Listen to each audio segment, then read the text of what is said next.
Hello दोस्तों, स्वागत है आपका हमारे यूट्यूब चैनल DSR स्टडी पढ़ने। तो बच्चों, आज हम बात करने वाले हैं क्लास 11th का हिस्ट्री का जो चैप्टर नंबर 5 है, जिसका नाम है बदलती हुई संस्कृति एवं परंपरा। बच्चों, ये इस वीडियो का थर्ड पार्ट है। फर्स्ट और सेकंड पार्ट हमने डिस्कस कर लिया है। आप चैनल पे जाकर वीडियोस को आप पूरी तरीके से वॉच कर सकते हो, ठीक है ना।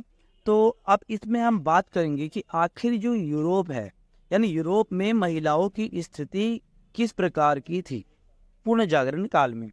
तो देखो बच्चों, यूरोप में क्या था कि पूर्ण जागरण काल में क्या था कि जो समाज था वो पुरुष प्रधान था। यानी पुरुषों का ही, जैसे उच्च परिवारों में क्या होता था कि पुरुषों का ही क्या होता था, हर मामलों में नियंत्रण हुआ करता था, स्त्रियों पर भी और परिवार पर भी। इसके साथ साथ उस समय दहेज प्रथा काफी प्रचलन थी।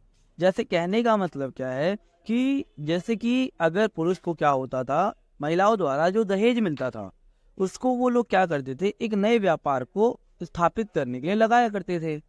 और जो महिलाएं क्या करती थी, अगर पर्याप्त दहेज का प्रबंध नहीं कर पाती थी, उन्हें क्या करते जाता, ईसाई मठों में भिक्षुणी का जीवन व्यतीत करने के लिए क्या कर दिया जाता था, छोड़ दिया जाता था। इस प्रकार का मतलब महिलाओं की स्थिति थी, ठीक है। लेकिन अगर बात की जाए बच्चों, व्यापारिक परिवारों में महिलाओं की स्थिति काफी बेहतर थी। जैसे कि अगर बात की जाए पति का सहयोग करना, यानी जो महिलाएं होती थी वो पतियों के साथ उनके व्यापार में या व्यवसाय में क्या करती थी, उनका सहयोग किया करती थी, ठीक है ना। उनके व्यापार को संचालन में काफी महत्वपूर्ण भूमिका निभाया करती थी। अर्थात जैसे कि अगर इनके पति जो होते थे, अगर व्यापार के लिए कहीं चले जाते थे, दूर चले जाते थे व्यापार के उद्देश्य से, तो उस स्थिति में क्या होता, पूरा पूरा जो कारोबार होती थी वो महिलाएं संभाला करती थी। इसके साथ सार्वजनिक उपस्थिति का मतलब क्या है कि अगर किसी कारणवश अगर किसी महिला का पति मर जाता था तो महिलाएं क्या करती थी, पति का पूरा कारोबार संभाला करती थी। इस तरीके से महिलाओं की जो सार्वजनिक उपस्थिति थी ना, वो काफी महत्वपूर्ण हो गई थी। अब बात करते हैं आखिर प्रमुख महिलाओं के बारे में। जैसे कि एक महिला है जिसका नाम है वेनिस की निवासी है, जिसका नाम है कसांद्रा फिदेले। बच्चों, जो कसांद्रा फिदेले ने लिखा है कि महिलाओं को जो शिक्षा ना तो पुरस्कार देती है और ना ही किसी सम्मान का आश्वासन देती है। प्रत्येक महिला को क्या होना चाहिए, सभी प्रकार की शिक्षा प्राप्त होनी चाहिए, या हर महिला को क्या होना चाहिए, शिक्षा प्राप्त करने के लिए क्या करना चाहिए, इच्छा रखनी चाहिए और उसे ग्रहण भी करना चाहिए। ये कसांद्रा फिदेले ने कहा था। और फिदेले का नाम यूनानी और लातीनी भाषा में विद्वानों के रूप में काफी ज्यादा फेमस था, मतलब इन्हें काफी जाना जाता था। और उन्हें पादुआ विश्वविद्यालय के भाषण में भी क्या किया गया था, आमंत्रित किया गया था, मतलब उनमें क्या किया था, पादुआ विश्वविद्यालय में एक भाषण भी दिया था। अब बात करते हैं मंटुआ की, मार्चिसा इसाबेले दी स्टे।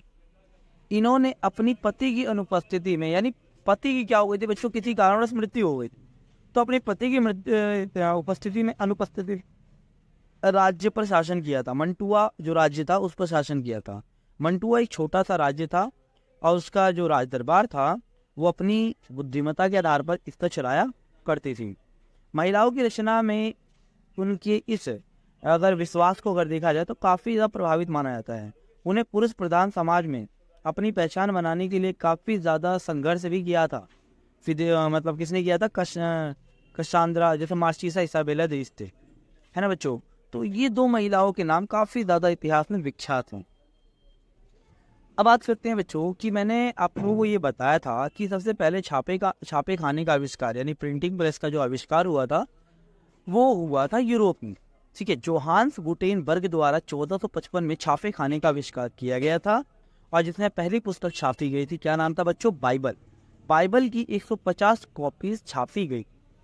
अब जो मुद्रित पुस्तकें होती है, यानी प्रिंटिंग जो बुक्स होती थी, अब ये छप जाने से इसका लाभ क्या होता था, तो पहला, छात्रों को केवल अब अध्यापकों के व्याख्यानों से बने नोट पर निर्भर नहीं रहना पड़ता था। अर्थात अगर बात की जाए कि जब पुस्तकें कम होती थी तो क्या होते थे, जो टीचर्स होते थे, ठीक है, वो जो चीजें नोट्स लिखवाते थे ना, तो उसी पर डिपेंड होना पड़ता था स्टूडेंट्स। लेकिन अब ऐसा नहीं होने लग गया था। इसके साथ साथ अब विचार में, मत में और जानकारी में पहले की अपेक्षा ज्यादा तेजी आ गई थी, क्योंकि अब बच्चे क्या हो रहे हैं, पुस्तकें जो के माध्यम से अब नई नई जानकारी प्राप्त करने लग गए थे। ये विचारों को बढ़ावा देने वाली एक मुद्रित पुस्तक, जो एक पुस्तक होती थी, वो कई सौ पाठकों के पास बहुत जल्द ही पहुंच जाने लग गई थी। क्योंकि पहले क्या होती, पांडुलिपि चला करती थी, हाथों से लिखी जाने वाली पुस्तकों को पांडुलिपि कहा जाता है। लेकिन पांडुलिपि लिखने में क्या होता है, काफी ज्यादा समय लगता था। लेकिन अब प्रिंटिंग प्रेस के आविष्कार से क्या होता, कुछ ही घंटों या कुछ ही मिनटों में सैकड़ों किताबें आसानी से छापी जा सकती थी और ये पाठकों तक आसानी से पहुंचाई जा सकती थी। इससे लोगों में पढ़ने की आदत लग गई, रुचि बढ़ गई थी। अब लोगों को आदत लग गई थी, ठीक है। और 15वीं शताब्दी के अंत में इटली के मानवतावादी, अब हुआ क्या था कि 15वीं शताब्दी के अंत में इटली के जो मानवतावादी संस्कृति का जो फैलाव था, ये विस्तार था, वो आल्पस पर्वत के पार बहुत तेजी से फैलने लग गया था। और इसका मुख्य कारण क्या था, किताबों यानी पुस्तकों का छपना और लोगों तक पहुंचना, ठीक है ना। तो इस प्रकार से आल्पस पर्वत के लोग बहुत ज्यादा जाने लग गए थे। अब बात करते हैं कोपरनिकसची क्रांति। अब कोपरनिकसची क्रांति के अंतर्गत क्या था बच्चों, कि जो ईसाइयों की प्राचीन धारणा थी। अब ईसाइयों की प्राचीन धारणा ये थी कि पृथ्वी पर क्या हो रहा है, कि पृथ्वी पर पापियों का पाप बढ़ चुका है।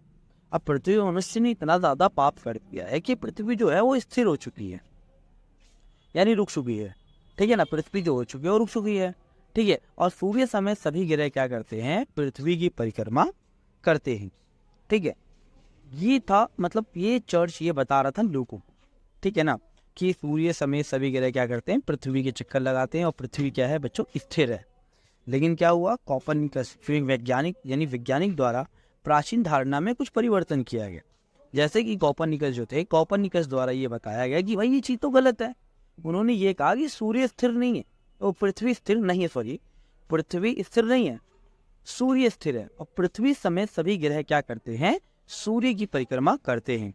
देखिए बहुत सारे लोगों को लगा ना कि ये तो पागल हो चुका है कोपरनिकस, है ना। तो कई लोगों ने लटका ही दिया, मार ही दिया इसको, है ना। तो जब कोपरनिकस क्या था, जब अपनी मृत्यु के काफी ज्यादा करीब था, ठीक है। इसके साथ साथ कोपरनिकस इस बात से डरता भी था, अपनी इस नई खोज से ना डरता था। उसे इस बात का डर था कि कहीं ईसाई धर्म के जो धर्म अधिकारी थे वो उसकी इस नई खोज का विरोध ना करे, ठीक है। इसीलिए जब वो अपनी मृत्यु शैया, अर्थात जब अपने मृत्यु के करीब था, तो उसने अपने मतलब पुस्तक लिखी थी जिसका नाम था द रिवल्यूस निबस, ठीक है ना। तो उसने अपनी इस पुस्तक को क्या किया था, अपने शिष्य जोसीम रिटिकस को सौंप दिया था।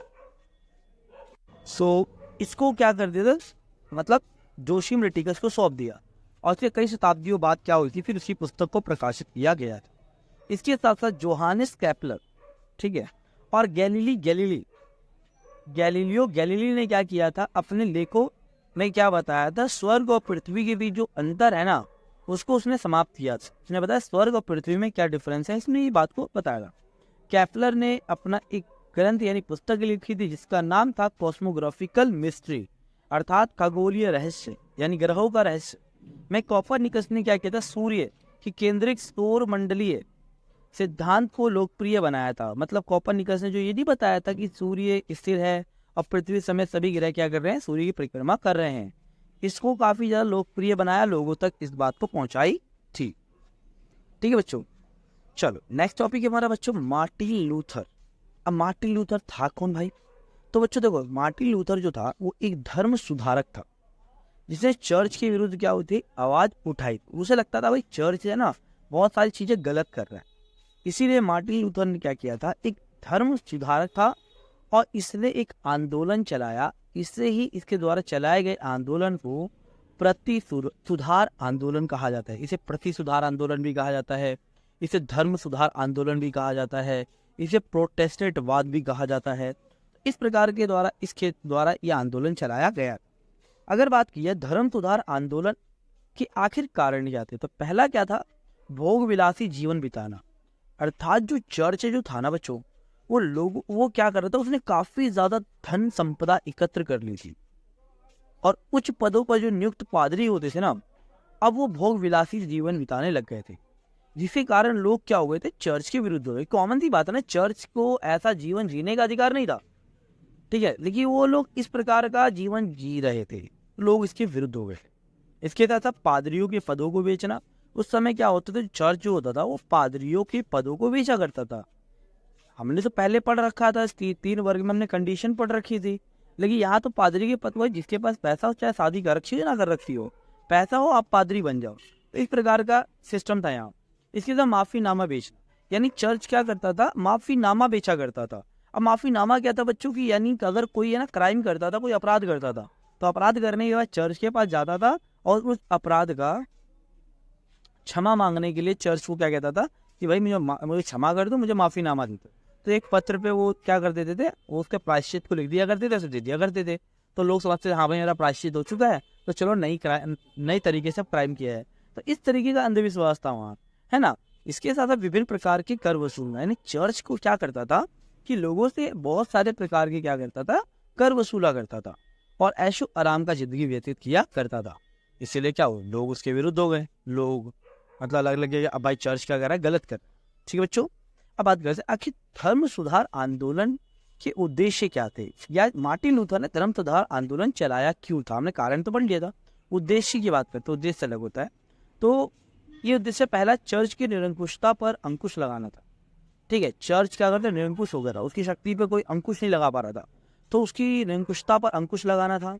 दूसरा था राष्ट्रीय चर्च की स्थापना करना था, एक ऐसा चर्च हो जो इन पर क्या रखे, नियंत्रण रखे। तीसरा, मोक्ष प्राप्ति के लिए क्या रहे, ईश्वर पर निर्भरता, यानी मोक्ष प्राप्ति के लिए लोग क्या रहे, ईश्वर पर निर्भर रहे। इसके साथ साथ चर्च में सुधार करना था। ठीक है ना बच्चों, और इसके साथ चर्च के नैतिक जीवन में क्या लाना था, सुधार लाना था। और ये सभी लोगों को बोध कराना था कि भाई धार्मिक स्वतंत्रता का अधिकार सभी लोगों का क्या है, अधिकार है। आपकी मर्जी, आप किसी भी धर्म को किसी भी तरीके से आप मान सकते हैं, है ना बच्चे। इस तरीके से धर्म सुधार आंदोलन चलाया गया था। तो ये था धर्म सुधार आंदोलन के कारण का। तो बच्चे पूरा का पूरा चैप्टर मैंने कंप्लीट कर दिया है। ठीक है, देखो मैंने उन्हीं टॉपिक्स को मैंने इस वीडियो में समझाया है जो आपके पेपर के या एग्जाम के पॉइंट ऑफ व्यू से काफ़ी ज़्यादा इंपॉर्टेंट है। तो बच्चों अगर वीडियो अच्छी लगी हो, इन्फॉर्मेटिव लगी, तो please video like share and subscribe जरूर करें। मिलते हैं एक नई वीडियो के साथ, तो धन्यवाद।